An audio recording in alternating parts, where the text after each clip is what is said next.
Hi guys, welcome to my new vlog and new day. तो आज सुबह जब मैं उठी तो आज बाहर का नज़ारा गाइस देखने वाला था। देखिए आपके सामने कितनी ज़्यादा धूप पड़ी हुई है। नहाने का मन तो बिल्कुल नहीं था, लेकिन फिर भी नहाना तो पड़ना ही था। तो गाइस मैं नहा के फटाफट से आ गई मंदिर में मैंने जो सारे ठाकुर जी के विग्रहों को अच्छे से स्नान करवाया। फिर उसके क्योंकि हम स्नान किया है तो उनको भी तो स्नान करवाएंगे ना। स्नान करवाने के बाद फिर मैंने मंदिर में जलाई जोत, भगवान जी के लिए ब्लेसिंग्स।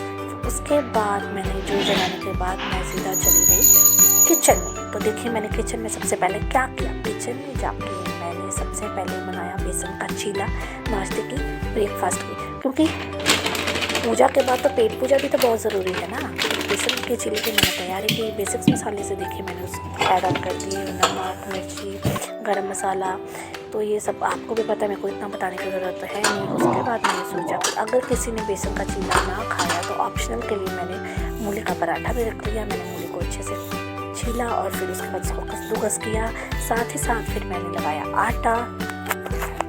आटा गाइस फ्रेश ही लगाती हूँ, क्योंकि जो फ्रेश बना हुआ आटा है ना उसकी रोटी बहुत अच्छी बनती है जो पुराने आटे की वजह। उसके बाद फिर मेड के आने का हो रहा था टाइम। फिर मेड आई। उससे पहले ही मैंने सबसे पहले सोचा कि बेडशीट चेंज कर लूँ। गाइस विंटर के डेज़ हैं तो 4-5 दिन तो बेडशीट अच्छे से चली जाती है। तो बेडशीट निकालते मेरे से गिर गई नीचे। मैंने बेडशीट को उठाया, फिर उठा के फिर मैं बेडशीट को मैंने बेड पे बिछा दिया। तो देखिए मैंने बेडशीट बिछा के बच्चों को अच्छे से बेड पे पैक करके बिठा दिया, क्योंकि गाइस देखिए विंटर के डेज़ हैं तो बच्चों को जितना हो सके ठंड से बचाएं, ठीक है। उसके बाद फिर बच्चे अपने गेम्स खेलने लगे। टीवी में गेम्स खेल के आपस में बातें कर रहे हैं। चलिए टाइम का तो गाइस पता ही नहीं चला कब 2 बज गए। फिर ठाकुर जी के भोग के लिए मैंने बनाई खिचड़ी, पापड़ और अचार, क्योंकि कभी कभी हल्का खाने का भी गाइस बहुत मन करता है, तो हल्के चीज़ें मैंने ये बना ली। फिर ये गाइस ठाकुर जी को भोग लगाने के बाद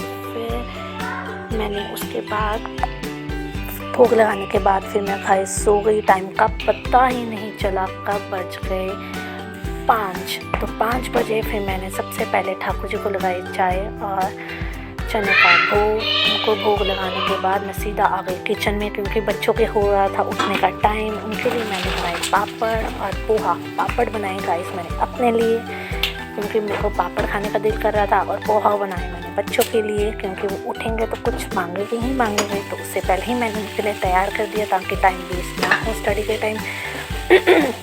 फिर बच्चे उठे, मैं रूम में गई और उनको पोहा सर्व किया। तो जब मैंने पोहा दिया तो मेरा छोटा बेटा बोल रहा था मैंने नहीं खाना। तो मैंने बोला आप क्या खाओगे? तो बोलता मेरे को बिस्किट दे दो। और मेरा बड़ा बेटा बहुत नखरे करता है, वो बोलता है पोहे में से वेजिस अलग करो। तो गाइस क्या आपके बेटे भी ऐसे करते हैं तो बताइएगा। फिर मैंने साथ ही साथ की लंच की तैयारी। फिर मैं आ गई बच्चों को पढ़ाने के लिए। तो ऐसा था मेरा डे। कमेंट सेक्शन में बताइएगा आपको कैसा